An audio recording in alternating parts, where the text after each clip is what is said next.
Bilangin natin, may dala ko 10,000 para sa 1, 2, 3, 4, 5, 6, 7, 8, 9, 10,000. Anong pangalan mo, Ining? Daniela po. Daniela, 16 ka na. So, araw-araw ganyan ginagawa mo. Hindi ka napapagod. Nagpapagod rin po. Bakit? Para kay mama. Pero sana gawan nyo ng paraan kasi yung programa ng ating gobyerno, mga ganyan, pag nilakad, may mga papel, maaprobahan naman. Kasi pag ganito, Hindi ko rin po kasi ang hindi, magtanong-tanong ka lang, huwag kang mahiya. No? Pasensya ka na, tuturuan ko lang kayo. Sa Malasakit Center, una, kukuha ka ng referral sa barangay captain natin. Step by step, tapos doon ka ganun lang. Magtatanong ka kung kanina ka lalapit, tuturuan ka nyo. Basta maging masigasig lang tayo magsika. Kasi, yung sinabi ng doktor, kailangan 100,000. Yung 100,000, pag mapursigido ka talagang lalapit sa ating mga gobyerno, kaya yan. Kaya lang, sinabi ng doktor na inuwi mo, kawawa naman si nanay, diretsahin kita. Inuwi natin si nanay, parang hinihintay na lang natin na mamatay yung pasyente natin, di ba? Sorry na ya, sorry sa word. Okay lang po. Naintindihan kita, kuya, gaya ng sinabi ko, huwag kang magalit sa akin. Nag-a-advise lang ako na pwede natin gawin, no? Magtulong kayo. Kahit sabihin nilang bawal, bawal magbantay, kung i-explain mo talagang maigi, ay hinahabol natin yung buhay ng asawa ko. Sinong magbabantay? Kaming dalawa lang mga kabantay. Maintindihan nila yun. Di ba? May mga explanation, di ba, Nay? Mas mahirap pag nakikita natin yung pasyente natin na mahal na mahal natin, syempre pamilya natin, pero kung wala tayong magawa, no? Kailangan nga po talaga ng buhay, sir. Yes po, yun ang problema, mga kababayan. Pasensya na kayo, hindi ko rin po sila sinisisi. Dahil alam naman natin, mga kababayan, na sa gobyerno talaga natin pahirapan humingi ng tulong. Dahil nga dapat pag may sa mga ganitong sitwasyon, dapat matik talaga.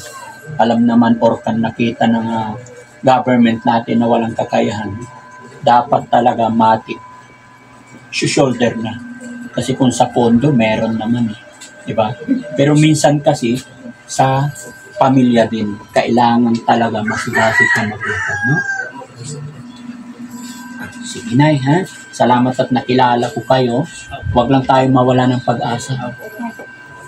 Ano't ano man sinasabi ng mga doktor lang yan, mga yan. Secondary lang yan. Ang totoo dyan, yung paniniwala at kapit natin kay God. Ha? Huwag tayo mawala ng pag-asa. Hayaan mo, Nay, i-upload ko tong videos na ito. Maraming mga kapanood. Baka may panawagan ka sa ating mga kababayan. Baka may makatulong sa'yo, Nay. Sige po. Panawagan po po. Nagtulungan niyo po ako para mapagaling ko po ang aking sarili. Kasi po, matagal na po akong nakahiga. Hirap na po akong nakahiga lagi. Sana nga tulungan niyo po ako. Yan lang po. Salamat po. Anong pangalan ulit ni Nanay? Evangeline Bagsena po. Sige, Nay, bigyan kita ng pambiling catheter, mga kababayan, kasi sabi nila, ultimong catheter, hirap na po silang bumili,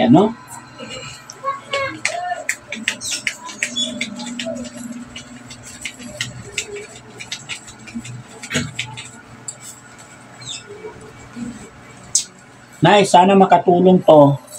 Sana magamit nyo sa kung ano yung pangunahing pangailangan, ha? Tay, ikaw po ang asawa, gumawa ka ng paraan, ha? Huwag mo pababayaan, huwag nating hintayin mamatay na lang yung pasyente natin. Sorry po, real talk lang po ako. Minsan kasi sa kahinaan, kakulangan talaga mga kababayan. Kaya pagpaumanhin nyo rin po ako mga kababayan. Gusto ko pong makatulong po, hindi lang sa kung ano yung naibibigay ko. Gusto ko rin magbigay ng payo na naayon sa aking experience. Mga ganitong bagay, pinagdaanan na rin po ni Daddy Frank. Tay, bilangin natin. May dala ko 10,000 para sa 1, 2, 3, 4, 5, 6, 7, 8, 9, 10,000. Maraming salamat po. Daddy Frankie, malaking tulong po ito para sa gambot ng misis ko.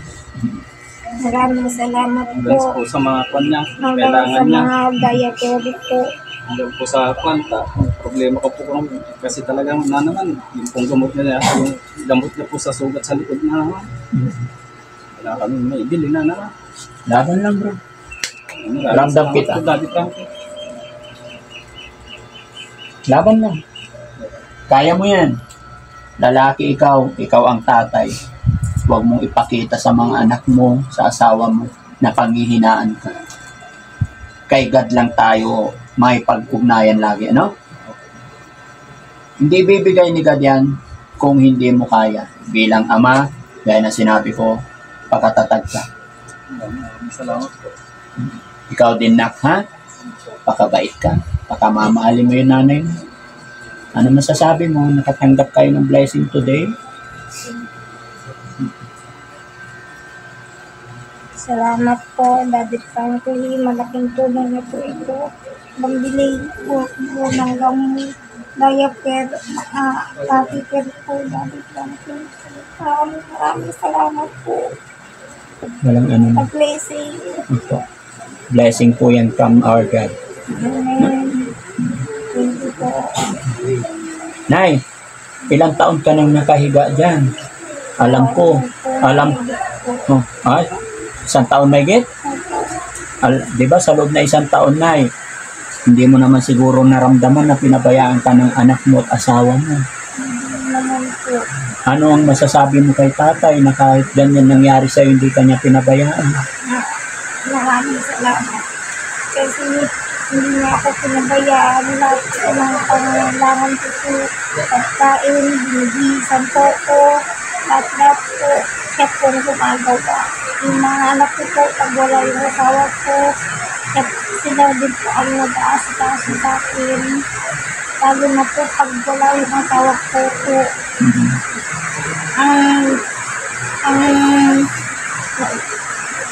Sila po yung naghatid po sa akin na sinasamahan nila ako sa hospital para mapalitan po yung patikas ko po.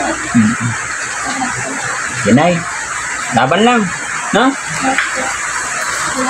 Si tatay, tay, anong mensahe mo kay nanay?